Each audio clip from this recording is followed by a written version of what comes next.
does not make it so straightforward, so textbook, that it becomes boring and predictable. They throw in those corners, a little undulation, some roundabouts, just to keep it open-ended and create enough variables that it still makes it interesting going into the finale on a day when you know it has to be a sprinter stage. Indeed. And Steve, these race promoters that put these events together, they're thinking about a lot of different factors. They want to go to a certain town. They want to start in a certain town. They want to lead to an area where they can be close to the mountains and so on. And so they have to put that all into the hopper and figure out how to design the courses. And literally, they have people who go out the whole year, like right after this race is over, they start thinking about next year's race.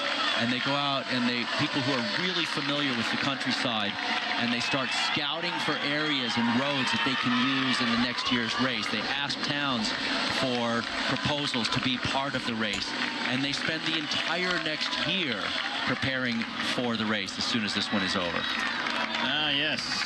Piedra, who was, I believe, in the break for Caja Rural yesterday. He is from the finishing town today, has a lot of family and friends coming out, and they are coming into that finishing town now. You see the 8K banner just behind the riders? That is to where the finish line is set up. Again, they're going to go through it twice today, so the first time is just about 7 kilometers or so from where they are at this point.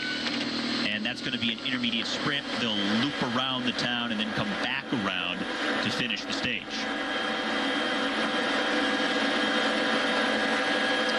So we'll see them hitting that intermediate sprint as we continue with our live coverage on the 7th day of the Vuelta here on Universal Sports. Live coverage of stage 7 of the Vuelta a España, brought to you by Earbuds. Almost 35 kilometers left to go. Gap hovering at just under 2 minutes now to our 3 breakaway riders. Again, Francisco Armendia, Christian Nies, and Marco Pinotti, the day's defining break.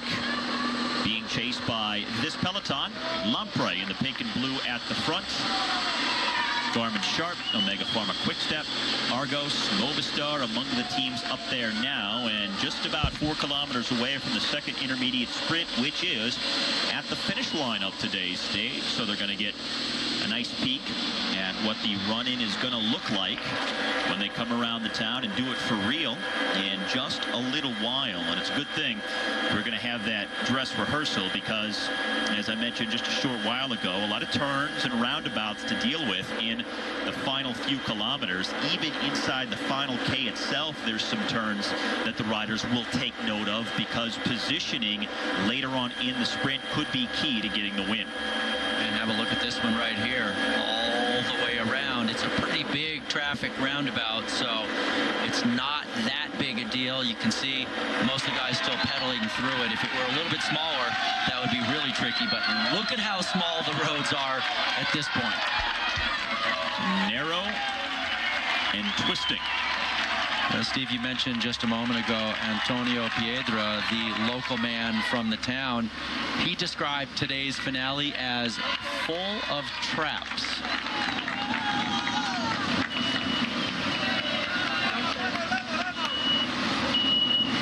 So these 3 riders will be first through that sprint point at the line.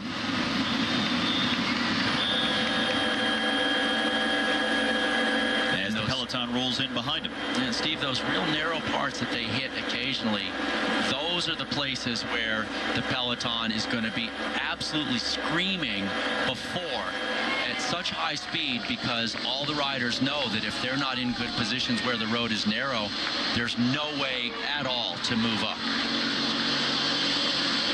And again, earlier we saw Lee Howard of the Orica Green Edge team with the paper that had the profile and the map for today's stage out on his handlebars, looking at it, getting a sense of what was to come. So now they're going to get an actual look at what it will appear to be when they finish the stage. So it's an interesting time because the riders get to see it firsthand, then they can discuss it among themselves, have a conversation with the team director, and talk tactics out on the road once they make the big loop.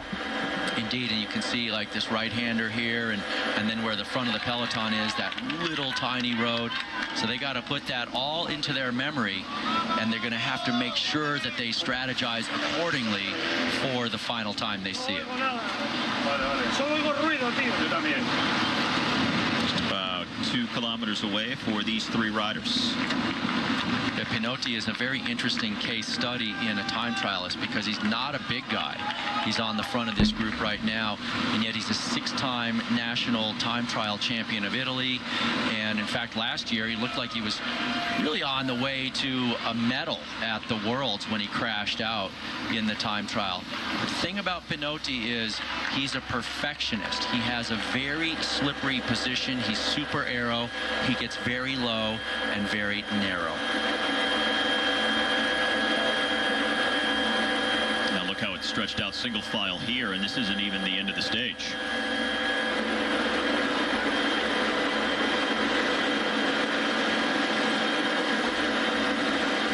Looks like the field now going under the 2K banner to where the finish line is positioned, but another roundabout just ahead of that. And our 3 leaders.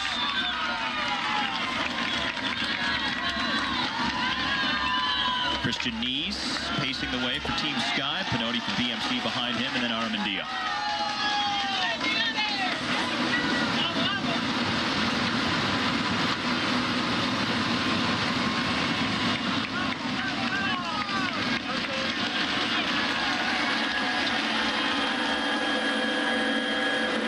Now the peloton really moving, but they should feel pretty good about the margin to these 3 riders right now as we're down to the final half K to the intermediate sprint for the breakaway. I don't expect any of the guys in the break really too concerned.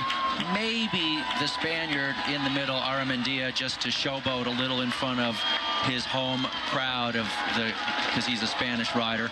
These guys really just trying to work very well together to stay away from the peloton more than anything.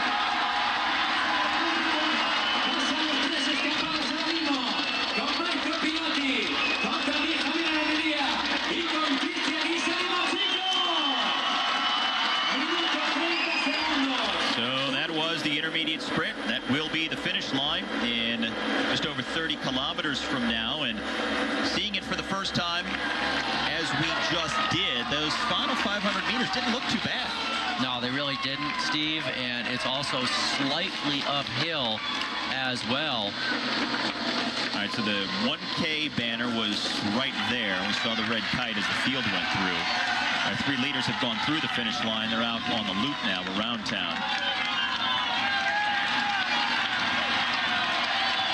I have to say, this brings back memories of feelings I had being in breakaways late in the race. You go through a big city like this with large crowds and everybody cheering for you, and it can just give you chills up and down your body because there's so much energy in that crowd, and their cheering is almost like transferring some of that energy to you to try and succeed. So it's that turn, that right-hander with about 700 meters to go that looks like it's going to be the only difficult thing in the final kilometer in terms of messing up a potential sprint, as Katusha will lead the field across the line now. Yeah, just that slight little bend there in sight of the finish line, but pretty wide. Pretty good for a big bunch finish. Pretty straightforward. It should be down to the fast men, but hey, it was pretty straightforward yesterday too, and it was a very unusual finish after all. Well, they only have 6 seconds at the 5K banner, so that's plenty of time for this field to bring them back. Yeah, a lot of different teams now coming into the mix. Orica Green Edge could not do it on their own. So now it's Movistar up there. It's like Valverde was second wheel. This is that roundabout we saw before where they went all the way around.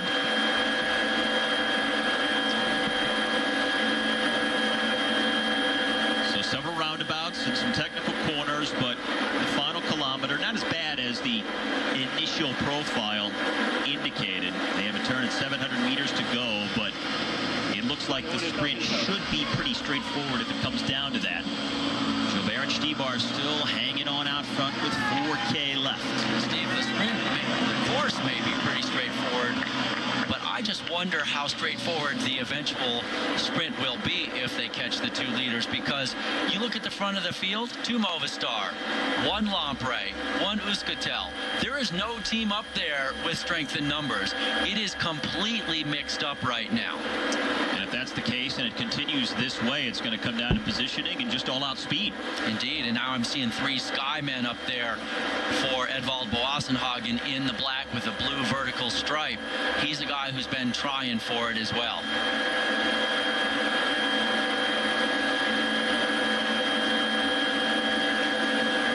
It may be a freelance opportunity that a rider takes to springboard to a win. But first, they have to catch these 2 riders who are still leading with 3K left. And this is that section coming off of those bricks and cobbles there that the peloton is really sketchy. And look at Philippe. Boy, he does have some good form. There's no doubt about it. He is absolutely smoking. Now 3K to go. All around these tight corners and the narrow roads, hard to tell exactly what their advantage is over the peloton. Well, now it's 12 seconds, so they've doubled their advantage from the last benchmark on the road. Under 3 kilometers left. They're making it interesting here. Movistar still on the front right now with 2 guys, and that's not going to bring back the breakaway. There's no way that if we see it like this much longer, those Movistar guys can't do it. They need a team with several guys or a few teams to come to the front right now. This is touch and go. Not many other teams for the pure sprinters can do it. This is Dan Martin, who crashed. Number 111 has teammates with him trying to get back up into the field here. That's not looking good for him. The top sprinters teams just don't have that collective strength right now to come to the front. Orica Green Edge, one of the only teams that can do it. They were riding at the front a short while ago, but now they've dropped off.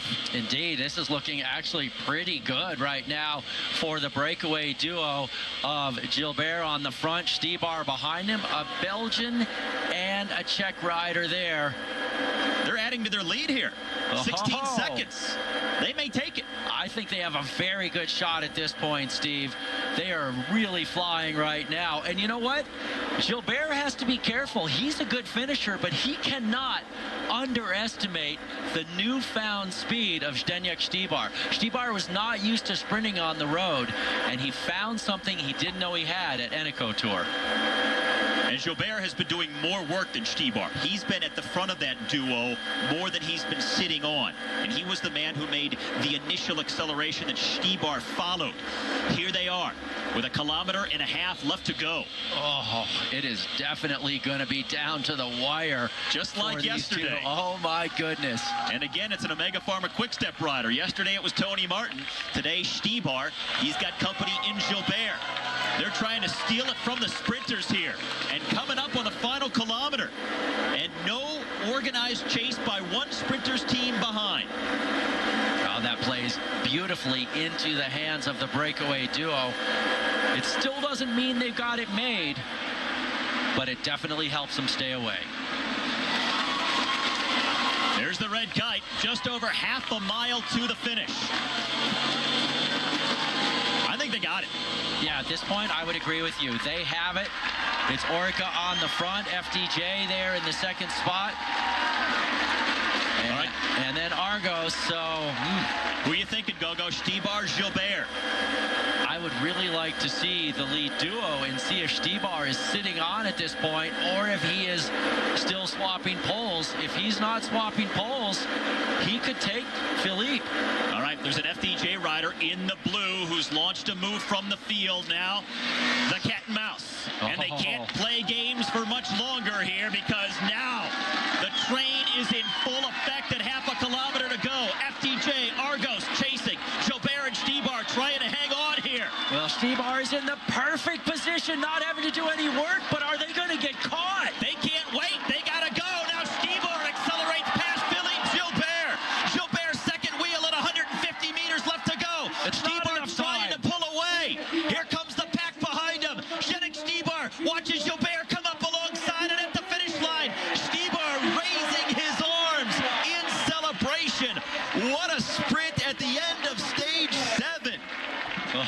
Štibar denying the reigning world champion. I tell you what, the Czech rider is really showing something special this year, Steve. Yesterday, Omega Pharma Quickstep's Tony Martin was just caught at the line. Today, his teammate Štibar just survives at the finish to get the win. The 27-year-old from the Czech Republic, Zdeněk Štibar, coming off his overall win at the Eneco Tour just prior to the Vuelta, now gets a stage win here on the 7th day of the Spanish Grand Tour, coming around Philippe Gilbert at the very end. Once again denying the reigning world champion an elusive win in the rainbow jersey. And he is our performance of the day, presented by Earbuds. It was close, Steve, because they were coming. He was very much in that position where he had to jump.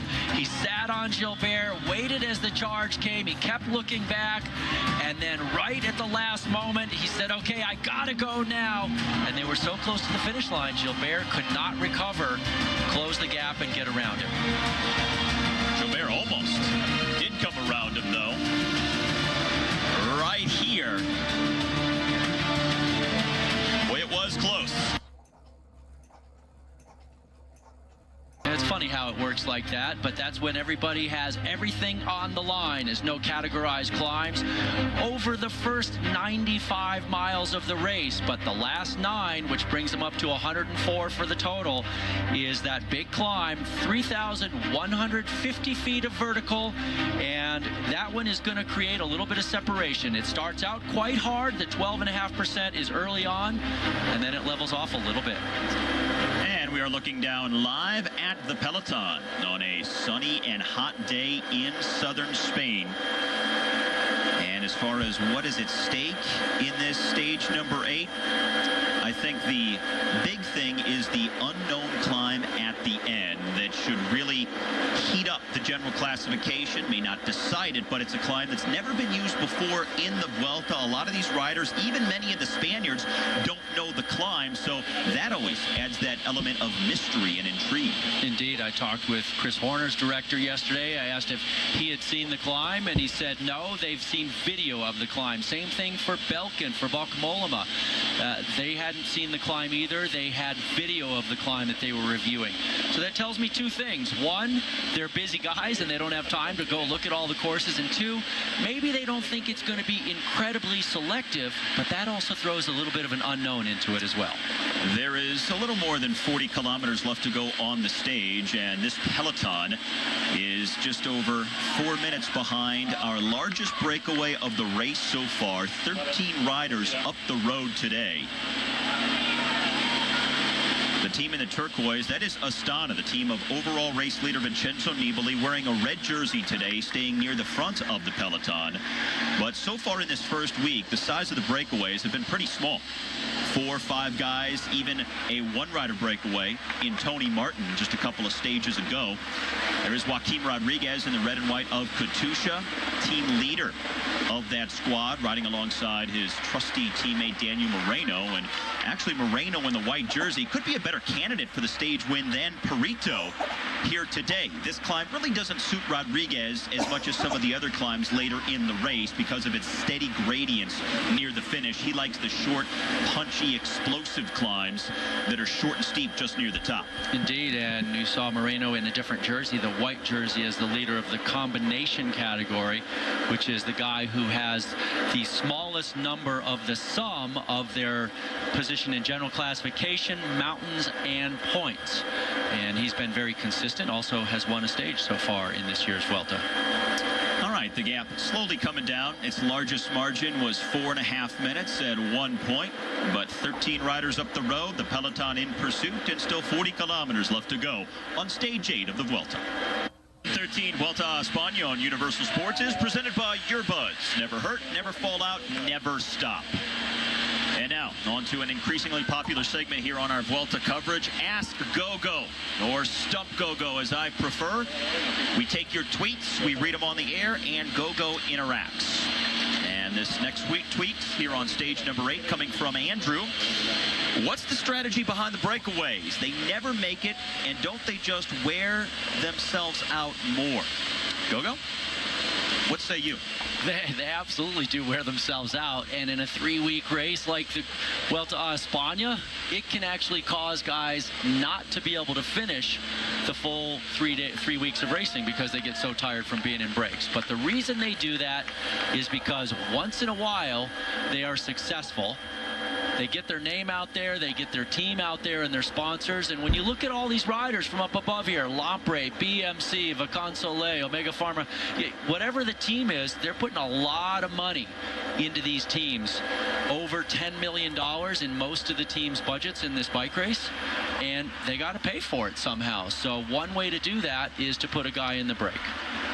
And sometimes a rider may be going through his hometown or have friends and family out on the course, so they want to be out front when the race goes through. There's many different reasons why you may be in the breakaway outside of just trying to win a stage. Yeah, and on top of that, let's take a couple of days ago when Tony Martin did a almost 110-mile individual time trial effort. That meant that his teammates didn't have to chase all day.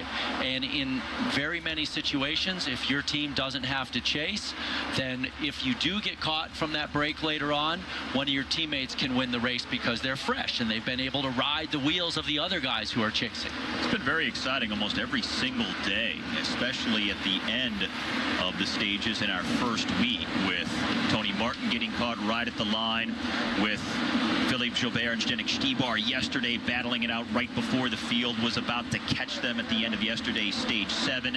One true sprint stage won by the Aussie Michael Matthews, an up-and-coming sprinter. So we've seen a lot of action, a lot of drama, and a lot of excitement in the first week. And hey, as we get into week number 2 today, this is where the real racing is about to begin. So the best is yet to come. Indeed, a lot of guys are going to start to get sorted out over these next 4 days of racing that we have up until the time trial on stage 11. We're going to see a lot of changes, and we're going to start to see who is really at this race with the legs to get it done. And let's consider the possibilities of the next 3 days in particular. Michael Charel, number 15 of AG2R, sitting back in the field here. 3 straight summit finishes today, tomorrow, and on Monday. 3 increasingly difficult mountain stages from today through tomorrow into Monday. They get harder every single day by just a little bit every day. So if you're a general classification rider, you've been biding your time so far, how do you approach these next 3 days? What are you looking to do tactically? I think today you're looking to follow a little bit and not lose time, but not necessarily gain a bunch of time. And let's just note here that Matthew Boucher picked up that intermediate sprint there along the way from the breakaway group, but I'm sure they weren't really sprinting for it. The guys are really just trying to stay away from the peloton, most likely. But so today, to answer your question, Steve, you want to mark the other guys that are dangerous. If you're in trouble, you try and let a guy go who's maybe just a little bit less of a favorite at the end, and then maybe we get another unusual person to snatch a stage victory. And as we get closer to Monday, so the next 2 stages, you can start thinking about being more aggressive. But if you're super aggressive on today's climb, you might be vulnerable tomorrow or the next day.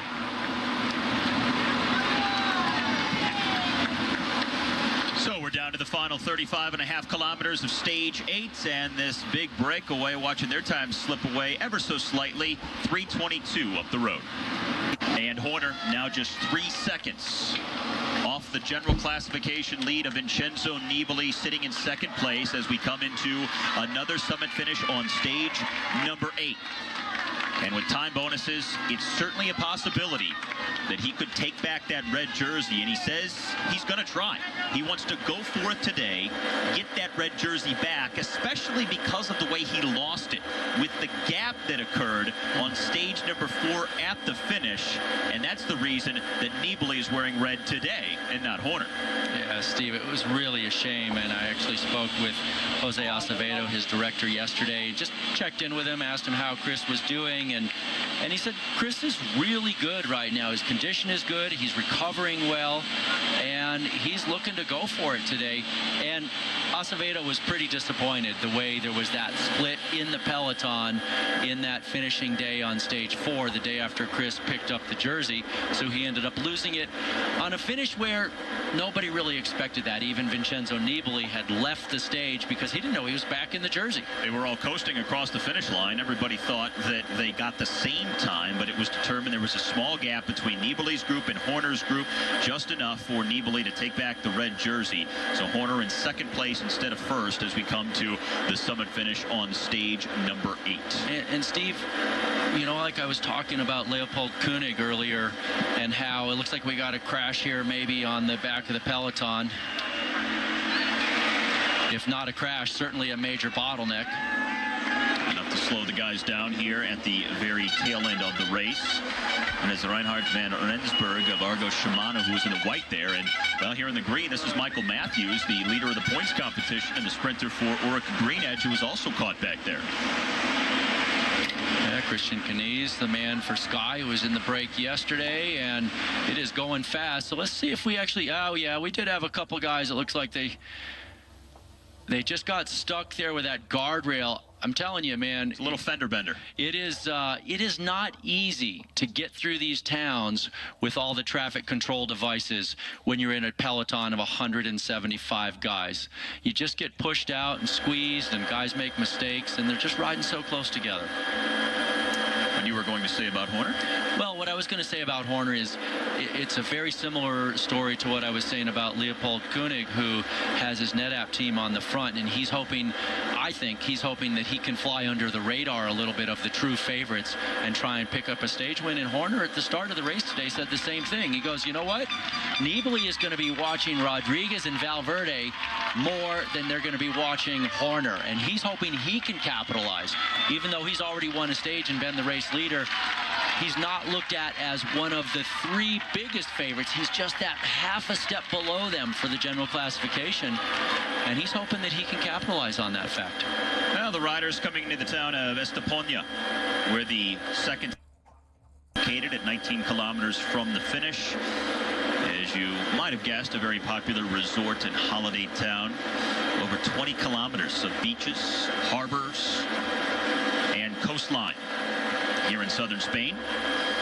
And ironically enough, this city was actually chosen by the Walt Disney Organization in the early 1990s as the original site for the Euro Disney project before it later went to Paris, where it's now become a fixture. So they were originally going to put Euro Disney here instead of Paris. No kidding. I would not kid you, Gogo. Especially not about Disney World. You wouldn't? Well, you know, maybe they should have put it here because it seems like it's struggled a little bit in Paris, hasn't it? Do you know about their financial situation? Well, the breakaway here, not contesting the field sprint, but I would have loved to have seen Space Mountain off to the right as the riders rolled through here in the Vuelta. Exactly. Right there, sort of hovering over the water. So, getting down to the final 20K of racing. That means just about half a dozen kilometers from the start of that last climb. The Peñas Blancas. First time it's ever featured in the Vuelta a España. A climb of 14.5 kilometers, averaging 6.5%, but hits a maximum of 12.5% in the first 2K before it steadies out the rest of the way between about 6 and 8%. And Steve, look at the peloton. It is totally strung out. Cannondale came to the front with a lot of men. They still have 2 men on the front, but everybody now scrambling for position because they know this thing's going to come blowing apart at the bottom of the climb. Our leaders.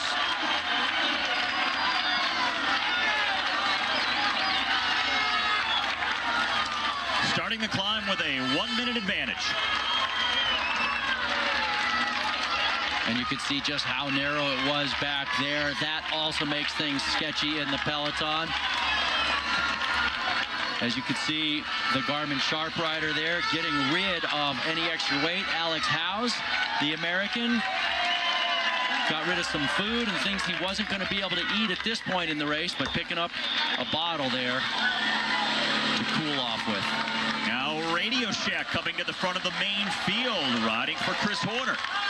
Very interesting to see, and look at all the men they have on the front for Radio Shack. At least 4 of them up there. Katusha also working at the front of the field for Joaquin Rodriguez, their overall leader. Look at the gap just plummeting now as riders take these really hard pulls on the front of the peloton, and then they just swing off and get dropped. Looks like Horner is second wheel there. He is indeed. And then Joaquin Rodriguez a few wheels back for Katusha. This is up to the very front of the stage. Azanza for the Euskaltel squad. This is the steepest part of the climb where it gets over 12%. The 13-rider breakaway now seeing cracks form in the foundation. And 4 riders for Radio Shack now at the front. Chris Horner, second wheel again. Right behind Fabian Cancellara, who is leading the way. Boy, Cancellara has some great form right now, I have to say. He is going to be tough to beat at the Worlds. Vincenzo Nibali also there near the front in the red jersey as the overall race leader for Astana. Today he can kind of sit back, mark wheels, and ride more conservatively. He doesn't need to take time. He can just play it easy here and follow the riders that are his main rivals. Indeed, it puts him in a very enviable position. Now, let's remember that Chris Horner has a teammate up the road in Matthew Boucher in this breakaway group. So if this group had a little bit more of an advantage coming into the climb, that could potentially really be a big benefit for Chris. But with them being so close, it may not actually help. But you know, if Chris can get across and get the help of Boucher, it could propel him up the road. Other riders starting to lose some contact with the main field as it gets stretched out on the lower slopes of this climb. Horner with teammates at the front, 3 seconds behind Nibali on the general classification. Coming up to the steep point now, where it gets up close to 12% and beyond. And who said Fabian Cancellara couldn't go uphill, as he's still at the front of the peloton, sitting second wheel when so many guys have already been dropped. That's the thing about Spartacus. He can go up a short hill very rapidly. The breakaway group had a lead of 4.5 minutes at one point earlier in the stage. It's down under a minute now with 13.5 kilometers remaining. Radio Shack and Astana, the 2 teams with most riders at the front of the field. World champion Philippe Gilbert, number 51 in the rainbow jersey. After finishing second on yesterday's stage, he is having some trouble on this climb. Yesterday he did look very good, and I think he has a great shot at winning a stage later on in this year's Vuelta.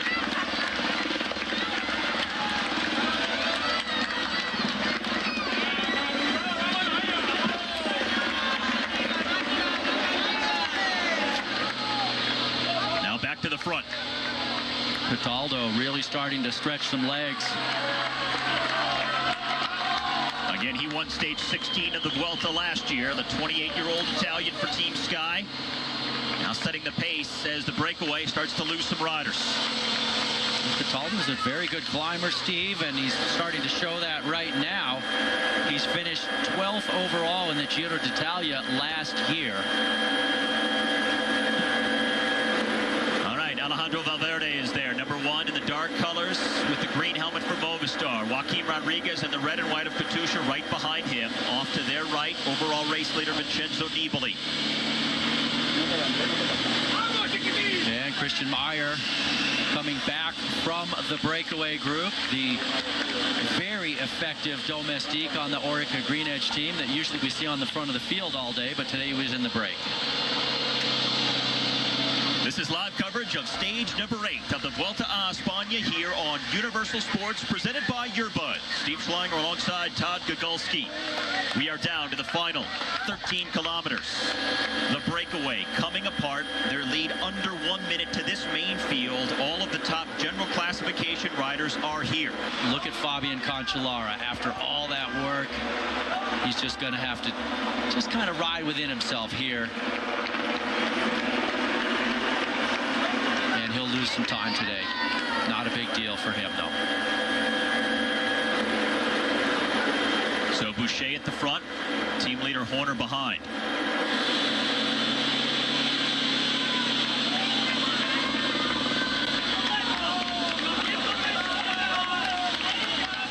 And 22 seconds to these three leaders with 8.5 kilometers now left to go. And from here, it's a pretty steady slope, between 7 and 8% most of the way. And that's the average gradient. Look at this, Kreuziger in trouble. Roman Kreuziger, the leader of Saxo Tinkoff. Very unexpected to see him in trouble. He's a guy who came into today 42 seconds down. The general classification hope for that team, and he looks like he's starting to crack. Not their highest GC rider. That's Nicholas Roach at 8 seconds back in 3rd place overall, but Kreuziger really their long-term overall threat, and now that may be slipping away. Yeah, very surprising to see Kreuziger in that position. Especially, look at the size of this group. This could be 40 guys still left in this group. That's certainly a surprise. Well, Horner looking back to see exactly who's with him and how many.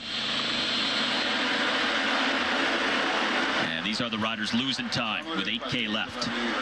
A lot of damage being done. Matteo Monteguti there, coming off number 18. The NetApp man, 156, is Bartosz Huzarski. He was in the early break and then did a bunch of work chasing at the front of the peloton.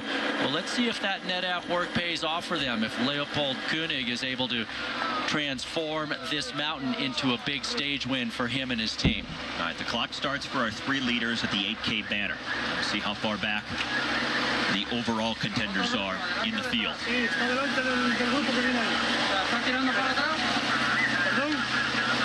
Now, Luis Mate is the name written on the road as the field comes through 17 seconds down. Mate, by the way, one of the only riders who really knows this clock. He lives near here, rides it in training a few times a week, and Bach Mollema now going to the frontier. Team leader for the Belkin team, making acceleration. Big acceleration there by him.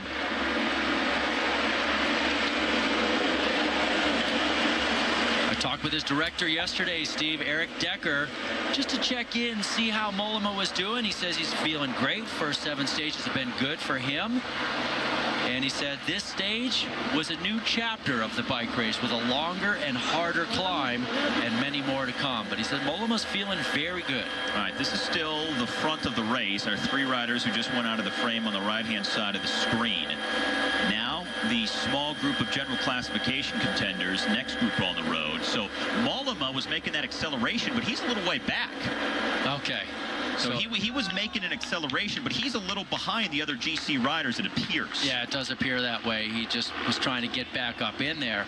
Mollema is a guy who's good on both long climbs, and he's also very punchy and explosive, but we haven't really seen much long climbing yet in this race, and maybe he's just having an off day. How about Chris Horner, still second wheel, and teammate Fabian Cancellara pacing him earlier. Now Matthew Boucher, who's come back from the original breakaway, he's helping the American out at the front. It's great to keep your team leader right at the front like that so he can respond to any attacks, and he's out of the wind, and that's the benefit of having Boucher up the road in that early breakaway.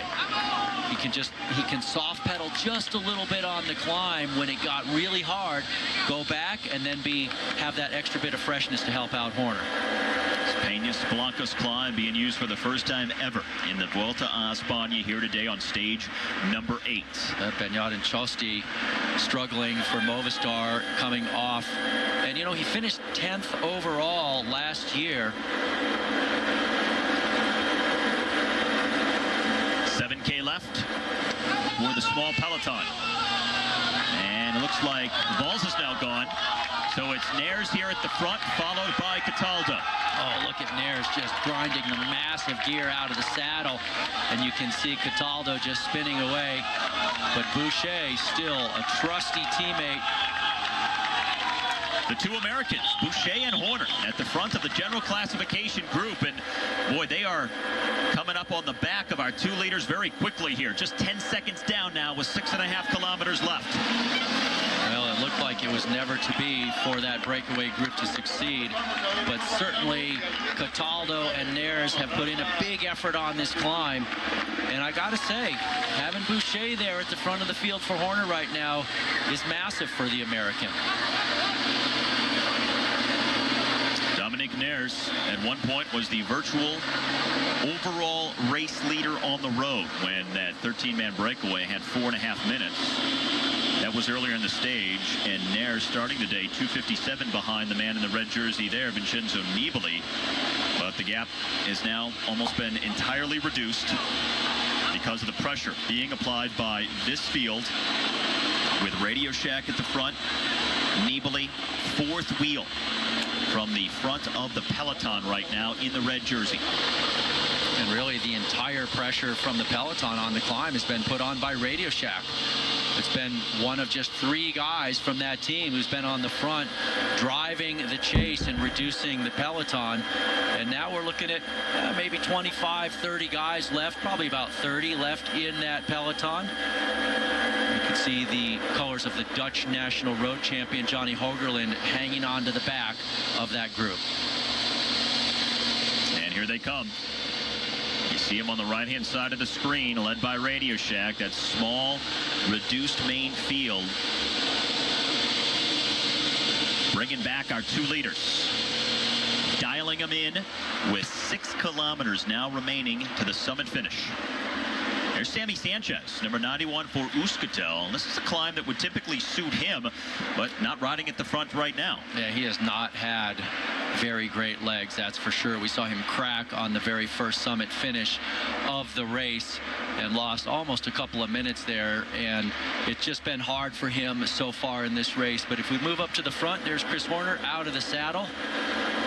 He does a lot of out of the saddle riding, the American. You notice when he won stage 3, he was out of the saddle probably about the final kilometer of the bike race. It was the same when he won the Sierra Road climb back in 2011 at the Tour of California, and he went on to win that race overall.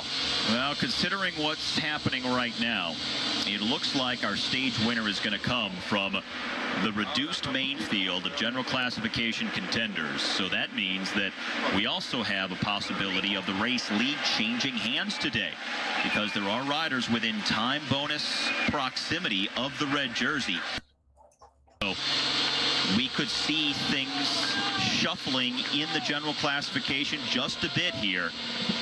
Time bonuses available at the line of 10, 6, and 4 seconds for the first 3.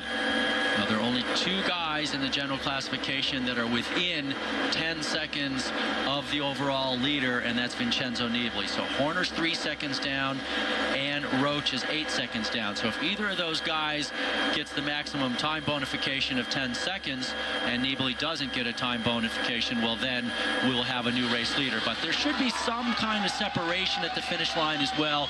I don't think they're going to ride it all the way up and just sprint it out. Well, also the possibility of Nibali getting dropped as well, so that brings more guys into time bonus proximity of perhaps moving forward if Nibali shouldn't be able to hold the wheels of some of these other top GC riders here in the final 5K.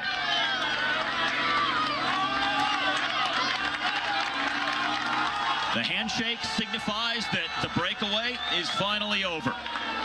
The 2 remnants of what was a 13-man group earlier in the stage about to be caught. Dario Cataldo and Dominique Nares.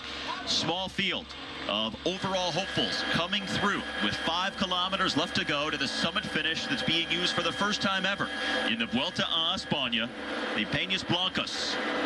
And the first of 3 straight summit finishes on this second weekend of the season's 3rd Grand Tour. Look how small this group is now at the front of the race.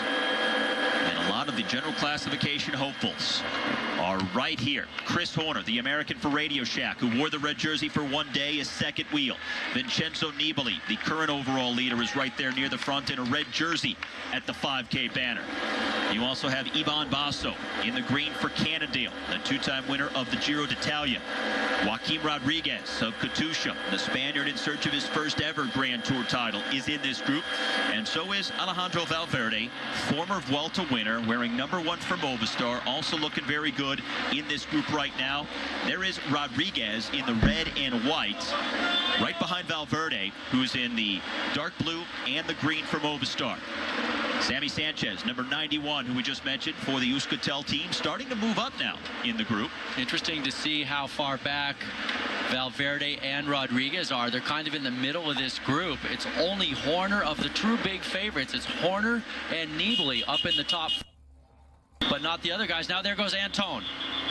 Igor Antone, the first acceleration from this group of general classification contenders, coming just inside of 5K from the finish.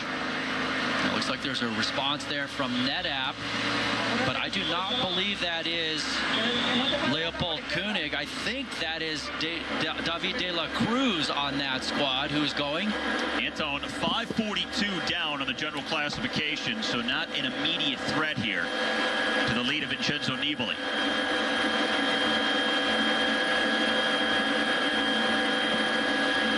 That's an Argo Shimano rider.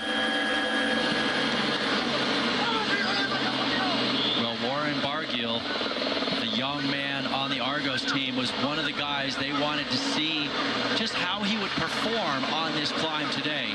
He's kind of an unknown quantity in this type of competition with a climb like this. Well, the Euskaltel team is disbanding at the end of the season, looking for some final results to go out on a high. And that is Barguil of the Argos Shimano team, now second on the road behind Antone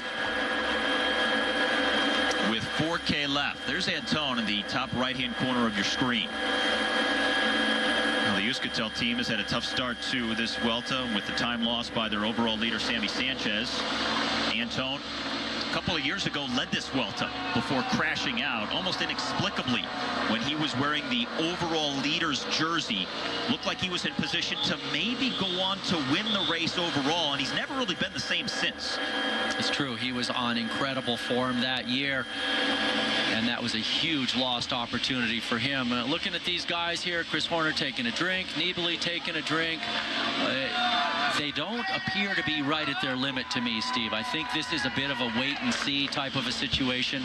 But one thing I can tell you is Matthew Boucher on the front, he's a good friend of Chris Horner's. They often have roomed together over the years, and he has been an integral part of Horner's win at both País Vasco in 2010 and the Tour of California in 2011, setting some blistering tempos on some climbs for Chris to then attack from. This tempo looks pretty good from Igor Antone as the Movistar rider now moves out front here.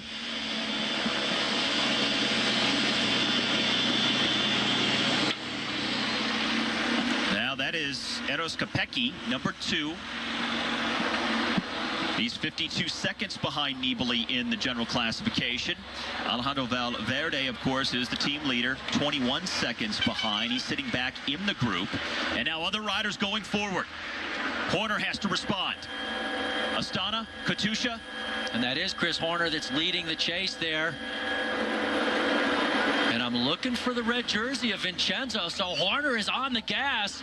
Ivan Santaromita for BMC, the Italian champion, is the man who really got the hostilities going. Horner came up to his wheel. Here's our leader, Igor Antone, with just over 3 kilometers left. And now more action coming from that group. Horner. Oh, big attack by Chris here with 3K to go.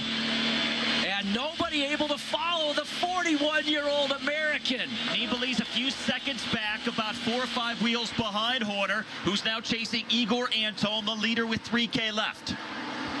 Igor Antone, not a big threat on the GC again. He's 5:42 down, but he is a threat for time bonuses. And Horner would love a time bonus to move back into the red jersey of overall race leader. Antone inside the 3K banner. Horner leading the chase. Nibali coming up. He's now 2 wheels behind Horner. 8% is the slope right here. Oh, Nibali has made it back up. Ivan Basso right behind Vincenzo Nibali. He's going to come around him in the green, number 71, and he's going to go past Horner as well to the front of this group. Well, and I can tell you, Nibali will not mark Basso Basso, but you can see Horner got on the wheel because Horner wants this to be as hard as possible if he's got good legs. You know who else is coming up? Sergio Henao and Rigoberto Urán of Team Sky, a double threat. Oh, yeah, indeed. They're both right there. Urán in front, Henao right behind. Remember, Henao on the first summit finish, he suffered from not eating enough. He bonked and he lost time, but they say he's got good form. All right, Antone again, he is the leader. Or no, that's actually Sammy Sanchez, who's number 91 and losing contact. His teammate, Igor Antone, up the road. So this is behind with Sanchez getting dropped by the group. And this is all kinds of pain back there as men struggling to stay on the wheels. And now Horner in the wind on his own. No teammates left. And Nibali just marking the wheel. He's glued right on the American. This is Igor Antone leading by 9 seconds. Teammate of Sammy Sanchez, number 92. He's at the front of the stage. 2.5K from the finish. Behind him, Horner at the front, then Nibali, Basso, then it's Sergio Henao and Rigoberto Urán, the next two for Team Sky. Joaquim Rodriguez still there for Katusha as well. And nobody making a move. No one with a big acceleration from the GC hopefuls here as we come up on the final 2K. Basso now getting the diesel spooled up and trying to put a little bit of pressure on those guys. And honestly, for Chris Horner, if he wants to get away, he's going to benefit from other guys going to the front of that group and making it hard so that he's out of the wind and then he can attack after it's been very hard. Time bonuses, 10, 6, and 4 seconds for the first three. And right now, Antone is the first rider on the road. Nibali here in the red jersey getting a drink at the front of this group. Horner just off to his left. Antone with 2K left.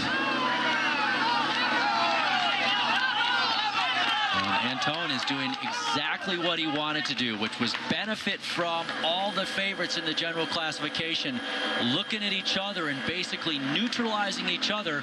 Meanwhile, he rides up the road and tries to get the stage. Oh, there goes Leopold Koenig, number 151 for NetApp. FDJ now chasing.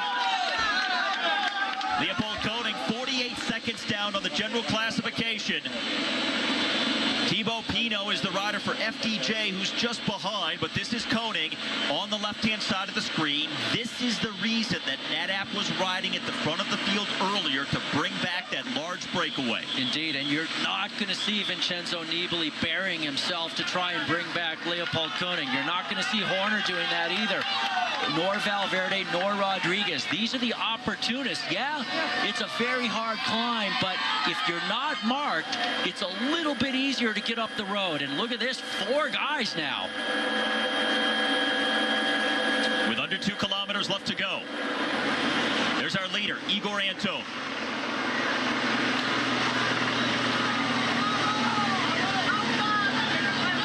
Just inside of 6 minutes down on the general classification. He's been given some leash and looking to ride away with a stage win. The chase behind. This is that small field that's getting ever smaller of general classification riders.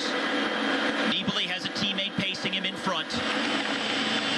Looks like about 15 guys. Basso is up the road with Pinot. Also, we've got the winner from one of our earlier stages as well, and one of the teammates of Joaquim Rodriguez, and that's Daniel Moreno. Excuse me, I'll get it out eventually. He's in the white jersey. So Basso making a move on a climb that we noted really suits him well. Basso coming to the front. He's 132 down on the general classification. And that's pretty much from the opening day's team time trial where his Cannondale team struggled. Other riders can't hold the pace here. That's Heimar Zubeldia for Radio Shack, just getting split off the back, so he wasn't quite able to get up there to help his team leader and teammate Chris Horner. But Basso really digging in with Moreno, Pinot. So it's Basso, followed by Daniel Moreno and then Thibaut Pinot.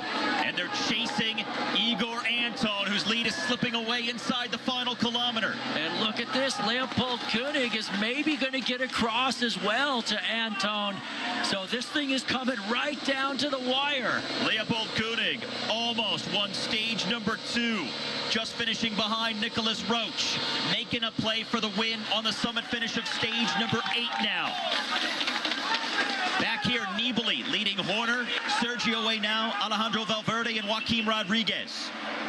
Just ahead, Ivan Basso in front of Daniel Moreno and Thibaut Pinot. And at the very front, Igor Anton hoping to hold on to this lead. Oh, and these uphill finishes like this, they just grind away for so long when you're in the final kilometer. It feels like an eternity. And for Anton, that's exactly it right now. Nicholas Roach was in there in that group as well. And now Leopold Koenig goes by Igor Anton. He is the leader and looking to ride away with the stage win. Wow, this would be massive for him and his team. Remember, they're a Division II team. They're invited to the race. This would be the first Grand Tour win for his team. And looking to move up in the GC as well. He's only 48 seconds down. But here comes Basso leading the charge behind. Koenig trying to hang on. Basso now second on the road after 4 hours. I don't think anybody's going to deny Leopold Koenig of the stage win here.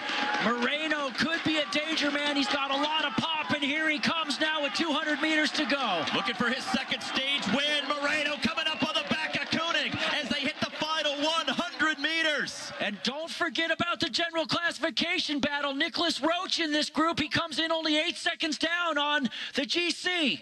And Koenig is going to hang on. The first ever Grand Tour stage win for the NetApp squad on the first ever summit finish here on the Peñas Blancas at the Vuelta. And it looked to me like Nicholas Roach was third. He gets the time bonus. He's going to ride into the red jersey as the overall leader. Alejandro Valverde also coming up. The Skyriders, Henao and Rigoberto Urán. And there's Nibali in the red jersey. Crossing over right now, surrendering the red jersey. It looks to me like it's going to go to Nicholas Roach, the winner of stage number 2. Leopold Koenig, the winner of the day on the summit finish. Leopold Koenig, the rider from the Czech Republic, coming forward from the group after his team did a lot of work at the front of the peloton earlier in the stage to control the breakaway. A great guy in the mountains, a very talented climber after winning the Mount Diablo stage of the Tour of California earlier this year and almost picking up a summit finish of this year's Vuelta earlier. And at this point, it looked like he was going to ride away to an easy win. Well, it wouldn't be that simple. He would get a little of a push. Daniel Moreno in the white jersey there for Katusha, who's already picked up a summit finish in this year's Vuelta with a hard charge late, but Koenig would not be denied, and he would pick up the NetApp Endura team's first stage win in a Grand Tour.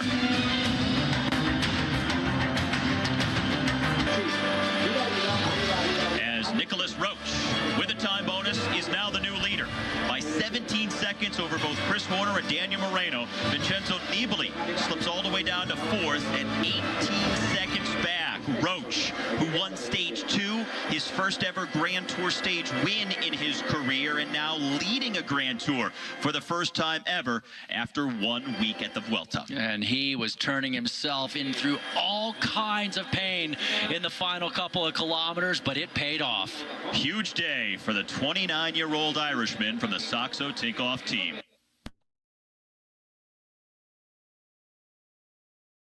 In this second Sunday with the 4th different rider in the red jersey we've seen over the course of the opening week here at the Spanish Grand Tour. And Nicholas Roach, the new leader over Chris Horner and Daniel Moreno.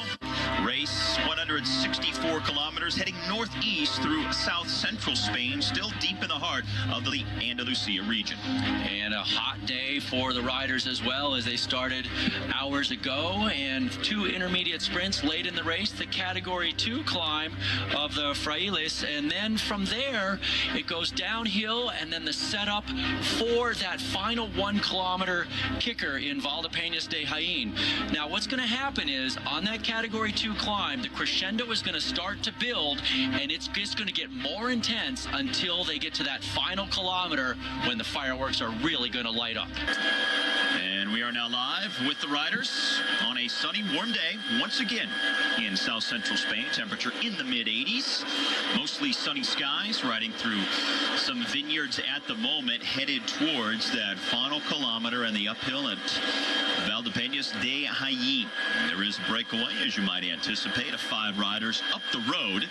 Right now, this is the main field, all pretty much together in pursuit. Certainly not the big breakaway of 13 riders we saw yesterday. A more manageable group of 5 out there on the road today. And a lot at stake in stage number 9. You have that Cat 2 climb that will set things up for the nasty finish. And you have to wonder, will this be the day that Katusha really sends the strike force out in Moreno and Puerto? They both know the climb well. Rodriguez has won on the Valdepeñas de Jaén before, and he needs to make up time. He's over a minute back on the general classification. Indeed, he does need to make up time. His teammate Daniel Moreno sits in 3rd place in the general classification at 17 seconds, tied with the American Chris Horner, who's in 2nd. And Moreno is a big card that the Katusha team can play today as well. All right, so our 5 leaders are on the left, the peloton on the right, separated by less than 3 minutes. Margin was close to 6.5 earlier in the stage. Here are the names of the riders in the move, and one of the most prominent names from Vakant Soleil, the rider right here, the Dutch national champion at the front, Johnny Hogerland. You know, if the Hoog is in a Grand Tour, he's going to be in a breakaway at least 1, if not more, days during the race. Yeah, he's actually not been as active as we often see. It doesn't mean that he hasn't tried to get into these breaks, but you can't just say, today I'm going to make the break and then make the break. You got to follow the attacks, go with the counter attacks at the beginning of the race, and make the right selection there in the early moments of the race to get in that move. Still over 60 kilometers left to go, so quite a ways out from the finish. Not yet 3 hours on the bike for these riders here. And the front of the field being led by BMC. So, wondering if they think Philippe Gilbert has the legs to do well on that final climb. It is interesting to see BMC there, because originally the break of 5 guys started picking up like a minute every 5 or 10K. They got up to over 5 minutes, and then Katusha went to the front of the peloton and brought it back in, reined it in a little bit. And I thought at that point maybe Katusha would ride the front the entire way, but apparently they've gotten it close enough now that they have sort of relaxed their troops a little bit and let some other teams come to the front. And the rider for FDJ there, the 26-year-old Frenchman Anthony Roux, rotating to the front, along with the aforementioned Johnny Hogerland in the break, Luke Rowe of Team Sky, Francisco Aramendia of Caja Rural, and Lloyd Braun of AG2R. Rowe there, you can see just how thin the jersey is. You can see the strap of his heart rate monitor. This is Aramendia. It's almost every day that we see him in the breakaway. I believe this is his 3rd big breakaway of this year's Vuelta. And right there, I was just kidding. It's not Lloyd Braun, it's Lloyd Mondry. Just a quick Seinfeld reference for you. Go. See, I didn't even catch it. That's how out of it I was. I just tried to slip it in there. That is Lloyd Mondry, the 31-year-old Frenchman for the French-based AG2R squad. Completing his 10th season as a professional, by the way. So a decade in the pro peloton for Mondry as of this year. Those Seinfeld references, I mean, those are references I should actually pick up. It's a show that I enjoy watching. I would hope. It makes it more fun when you do. Yeah, I apologize. All right, so 2.5 minutes now for the breakaway with under 60 kilometers left to go. But when you consider a breakaway on a day like this, and any chance to stay away, considering the steepness of that final climb in the last kilometer? Conventional wisdom over the years has told us that you almost have to have a minute or more going into that last kilometer to have any chance on the steep ramps. Yeah, and you know, you love to throw out that conventional wisdom. Sometimes cycling, of course, doesn't follow the conventional wisdom, but I agree with you, Steve. You know, it's maybe if it's one guy, he needs 45 seconds or a minute. If it's a couple of guys or a few guys, then theoretically they'll be a little bit fresher, so they can maybe get by with a smaller advantage when they get to that climb. But I'm telling you right now, 58K to go, 2:25 for the break.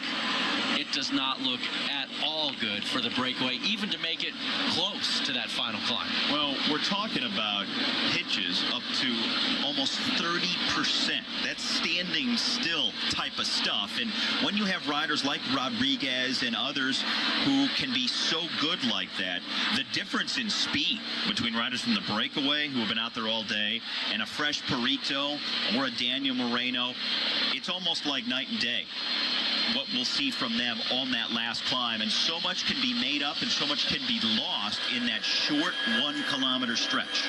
Indeed. And now you can see Zaitsev on the front for the Katusha squad. So they're still keeping their hand in this. You know, let's go back a few days ago. We had a climb on a stage that the climb was, there's our new red jersey, Nicholas Roach. First time for him ever leading a Grand Tour. He's ridden incredibly well. Been on the podium in a couple of stage finishes, both of them uphill. Winning a stage earlier in the race as well. Now Roach, the 4th different rider to wear the red jersey now in the first 9 days of the race. And actually, this is a pretty decent finish for him. I mean, he's a guy who's been close the last couple of times this has been in the race, 2010 and 2011. He always finished pretty close in there. So don't expect him to lose that jersey today. It's possible, sure. But the way he's riding right now, I think he should have his designs on holding on to that jersey on this finish. I think Moreno might be his biggest threat to take it away with a potential win and a time bonus. So we will see as the stage unfolds. Now under 60 kilometers left to go on day 9. As we come back, Aramendia is about to be brought back to the field with 25 kilometers left to go. They are really riding now. 3 kilometers away from the start of the Category 2 ascent that will last for 6K. And now Aramendia has been caught. Nedap and Dura riding at the front with Movistar, Belkin, and Cannondale just behind. This thing is starting to really fire up. Indeed it is, Steve. And, you know, they have 2 guys that are potentially really good at the finish. One we saw take the win yesterday in Leo Koenig, but the other man is Bartosz Izarski, who finished 2nd to Rodriguez just last year in the stage of the Giro d'Italia to Assisi. And that was a very steep finish, and Izarski almost got the win there. So he's a very punchy guy on a steep finish. Gogo, are you surprised that the breakaway was brought back like this before even the start of the Category 2 climb? Not completely, Steve, because as we were talking the first couple of segments of our show today, this is a day where the crescendo just starts to build, and it just gets harder and harder all the way to the finish. And this thing is not going to let up on the climb, and it's not going to let up on the descent to the finish, because the roads are small and everybody is absolutely panicked about the final kilometer that they're going to see in the race. Now Belkin riding at the front. The riders almost at the base of that climb that starts with 22 kilometers left to go. Belkin with some disappointment in yesterday's stage number 8. A big time for both Lawrence ten Dam as well as Bauke Mollema. Mollema losing about 2.5 minutes. That was a bad day for him, and he's got to shake it off now and think about, is he still going to race for a top place on the general classification, or maybe change the objectives and go for a stage win. All right, that somebody is going to try to attack at some point, still with over 23 kilometers left to go on the stage. Category 2 climb might provide a good springboard. They're going to need some time going into the final kilometer of the stage overall that hits 30% to the uphill finish. So do you think someone can use this as a launch pad coming up and make it stick all the way. I really don't. It's just the final climb is so hard, even though it's only a kilometer long, that guys don't have it enough when they get there if they're dangling off the front. So I think this is all about marking your rivals over this climb, staying in position, fighting for that position for the kilometers down to the finish, and then capitalizing on that good position and hopefully some really good legs. But they're not even on the climb, and all these guys are coming out the back of the peloton right now. And a rider from Caja Rural jumping forward from the field. Remember, Aramendia from the same team was the last rider brought back from the breakaway just a few moments ago, and this is Ahmet Chiruka. No surprise that he would launch a move like this. No surprise at all. And here's the guy who wants to test our theory of whether or not somebody can get over the top of the climb and make it all the way. And as I mentioned a moment ago, they're not really on the climb. Well, I say climb in quotation marks because, oh, we have a crash and a complete bottleneck. Total standstill. So this is a nightmare for anybody back here because the guys up front have the speed, and these guys are sitting up waiting for the road to clear. Huzarski 156 on the left of your screen, so he was actually the guy on the front working hard. So here they are not riding for him for NetApp. And this is back to Ahmet Chiruka now at the very front as they start this climb that averages just under 6% and will summit with 16 kilometers left to go. And Steve, now look at all these guys at the back of the group that are now having to struggle to close gaps. All these guys have been stopped by that bottleneck, and a lot of these guys will not get back on. And I was mentioning the climb in quotation marks because the event says that it starts with 22K to go, so they're finally on it, but they've been climbing for a while already. And for the folks who didn't see, you did literally put your fingers up in quotation marks, so you weren't fooling around.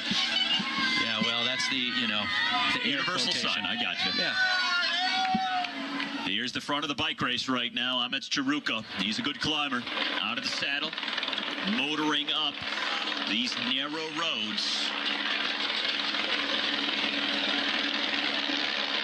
First categorized climb of the day, coming inside the final 25 kilometers of a 164K effort. And remember, Chiruka spent the bulk of his career riding for Euskaltel, but this year moved over to the Caja Rural team, so that's a professional continental team. It's a step down from Euskaltel, but he has come out swinging a lot this year, winning the Vuelta a Asturias earlier this year in May, a stage race there, as well as winning Stage 1. And so he's been very good, and also won the mountains classification at País Vasco in April. These are the riders who have been dropped. Marco Pinotti was the man for BMC. Now right there, number 203, and that is the winner of a stage a few days ago, Michael Morkov. He was the winner when Tony Martin was caught right before the finish line after his solo effort for over 100 miles out on the day. Tony Martin almost time trialing to a win, but caught right at the line. And Steve, let me just describe a little bit the change in motivation and also opportunity when you switch teams, because Chiruka off the front right now with those wins I just mentioned, he had never won a professional race before this year. So when he was on the bigger team, he was always supporting a bigger rider, a bigger name like a Sammy Sanchez. This year he's had freedom to fly on his own, and he's done good by doing that. Lead almost 10 seconds. You can see he's way down in the general classification, so the GC men don't have to think about him per se.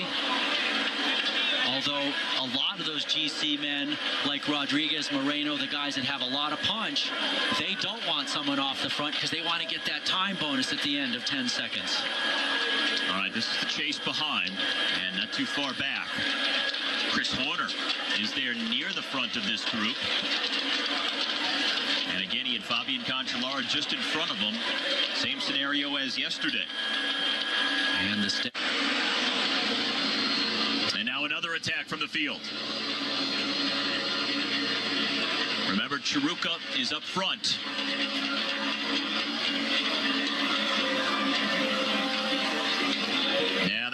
Kieserlowski of the Radio Shack Leopard team has that special jersey. That's right. He's the Croatian national road champion. So he goes up to Chiruka and has a lot of suds as he pushes the pace immediately. And just seconds behind the peloton. Summit at 16K from the finish, so 3 kilometers of climbing left to go. So very interesting to see Kieserlowski. You can see Horner in the white jersey with a blue helmet, about 4 guys back from the front of the group. Horner now has a teammate up the road in Robert Kieserlowski. And, you know, that could potentially be a springboard for Horner to try and do something, but my guess is this is more Kieserlowski striking out to try and do something on the stage. Just keep a little pressure off of Horner and force the other GC men and other teams to do the chasing. Now, Chiruka didn't last long out front, so Kieserlowski the only man ahead of this field now. Tal thinks that Boassenhagen can win a stage of this year's Vuelta. He was in a lot of pain with his shoulder at the Tour de France as a Cofidis rider now also launches a move off the front of the field. Well, people sensing just a little bit of a lull at the front of the peloton. Let's see if Kieserlowski's going to get on that one, and the answer is no.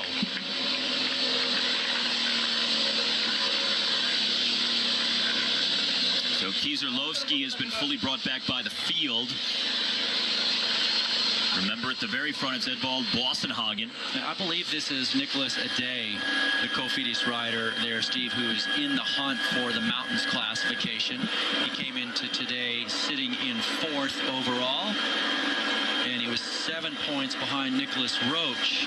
Now, this is a Cat 1, so the win is worth 10, and second place is worth 6. Looks like Boassenhagen is going to be the first to the summit. And it's, pardon me, it's a Cat 2 climb, so it's 5 for the win and 3 for second.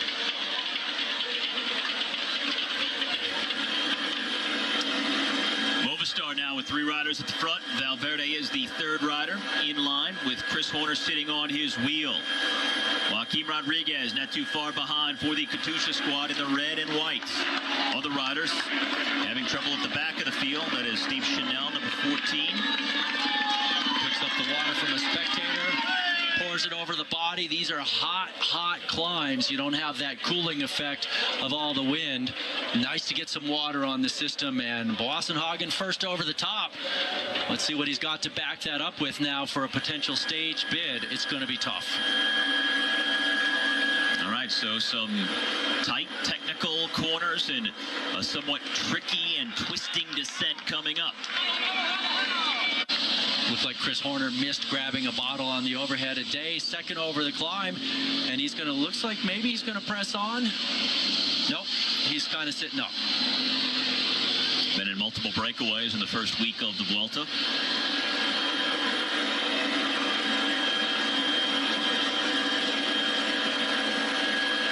See just how small this road is here. Horner sitting in 4th position. Valverde's got teammates at the front. These are the reasons why you want to be close to the front. With a tiny road like this, if somebody has a mishap or if a gap opens up, you may never get across it. So a day about to be scooped up. That'll leave Boassenhagen the only man out front. 4 hours in and 1 nasty kilometer coming up at the finish. Again, that final kilometer is so difficult. And you have to have such an advantage going in. You can't have 14 seconds or a dozen seconds, even 15, 20. It's not going to be enough. No, they got to have some real time at the end. But, you know, you applaud the guys for going for it here. And you never know. If there is a separation that comes up to them, well, then you have a real shot at getting a stage win. But one guy on his own, very tough to make it all the way. Boassenhagen crashing in the Tour de France. He ended up fracturing his shoulder, eventually pulling out, and really came into this race, well, having not raced since July. So it was a lot of training for him and using the race to try and sort of get that rhythm back of the race, of these really hard efforts and all the craziness that comes with racing in a peloton of almost 200 riders. Now Movistar at the front of the field. That final 1K climb, not as good for Alejandro Valverde as it is for a Joaquim Rodriguez. But Valverde wants to maintain his position, stay at the front. Try to stay in the general vicinity of his other top GC rivals as Boston-Hagen hits the 11K banner. And he's got 9 seconds on Luis Leon Sanchez.